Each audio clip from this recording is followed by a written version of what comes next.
হাদিসে মুবারকের মধ্যে ইরশাদ করেন, আমার কোন উম্মত যদি আমি রাসূলুল্লাহ সাল্লাল্লাহু আলাইহি ওয়াসাল্লামের প্রতি একবার দরুদ পড়ে, কয়বার? একবার দরুদ পড়ে, আল্লাহ তাআলা তার আমলনামায় 10টি রহমত নাজিল করেন। শুধু তাই নয়, আল্লাহ তাআলা তার আমলনামা থেকে 10টি গুনাহ মাফ করে দেন।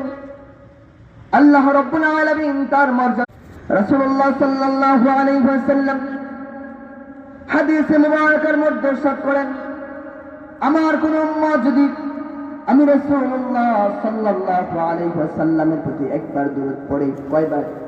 একবার দরুদ পড়ে, আল্লাহ তাআলা তার আমলনামায় 10টি রহমত নাজিল করেন।